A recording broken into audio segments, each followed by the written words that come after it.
বিদেশি কূটনীতিকদের সাথে বিএনপির বৈঠক হবার কথা রয়েছে। আজ বিএনপি চেয়ারপারসনের গুলশান কার্যালয়ে এই বৈঠকটি হবে। এই বিষয়ে খবর রাখছেন সহকর্মী শফিকুল হক, যুক্ত হচ্ছেন আমাদের সাথে।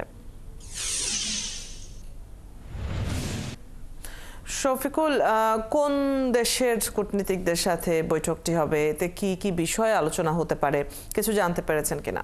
ইতিমধ্যে বৈঠকটি শুরু হয়ে গিয়েছে। বেলা 11টায় গুলশানে চেয়ারপারসনের যে রাজনৈতিক কার্যালয় রয়েছে, সেই রাজনৈতিক কার্যালয়ে বিএনপি মহাসচিবের সাথে দেখা করতে এসেছেন ব্রিটিশ ভারপ্রাপ্ত হাই কমিশনার জেমস গোল্ডম্যান, এবং ইতিমধ্যেই সেই বৈঠকটি শুরু হয়েছে। বিএনপি মহাসচিবের সঙ্গে আরও উপস্থিত রয়েছেন দলটির সাংগঠনিক সম্পাদক শামা ওবায়েদ। এবং আপনি জানেন যে গত 5 আগস্ট ক্ষমতার পট পরিবর্তনের পরে কিন্তু আন্তর্জাতিক অঙ্গনে বিএনপির যেই গুরুত্ব যেটি বেড়েছে তার চিত্র আমরা দেখতে পেয়েছি, এবং প্রায় প্রতি সপ্তাহেই বিদেশি কূটনীতিকদের সাথে এই গুলশানে বিএনপির যিনি মহাসচিব রয়েছেন মির্জা ফখরুল ইসলাম আলমগীর, তার সঙ্গে কিন্তু বিভিন্ন দেশের কূটনীতিক সহ গুরুত্বপূর্ণ ব্যক্তিরা এখানে এসে বৈঠক করছেন। এবং তারই ধারাবাহিকতায় আজ আমরা দেখতে পাচ্ছি ব্রিটিশ ভারপ্রাপ্ত হাই কমিশনার যিনি রয়েছেন জেমস গোল্ডম্যান, তিনি এখানে এসেছেন। এবং কি বিষয়ে আলোচনা হবে, মূলত কূটনীতিকদের সাথে আলোচনা এর আগে আমরা যেটি দেখতে পেয়েছি যে সবার আলোচনায় গ্রহণ পাচ্ছে নির্বাচনের বিষয়টি, এবং কত দ্রুত সেই নির্বাচনটি অনুষ্ঠিত হবে এবং নির্বাচিত সরকারের কাছে ক্ষমতা যাবে, সেই বিষয়গুলো আসলে কূটনীতিকরা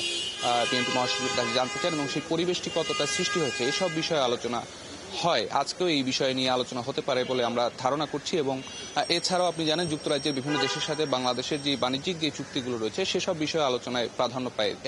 সেসব দেশ থেকে যেই বিনিয়োগগুলো আসে তারা আসলে চায় যে একটি স্বস্তি চায়, সেক্ষেত্রে নির্বাচিত জনপ্রতিনিধি ছাড়া কিন্তু সেই আস্থার জায়গাটা তাদের কাছে থাকে না। সেসব বিষয় আসলে বৈঠকে গুরুত্বপূর্ণ স্থান পাবে বলে আজকেও আমরা সেই বিষয়ে এখন পর্যন্ত জানতে পেরেছি। তো বৈঠকটি এখনো চলছে।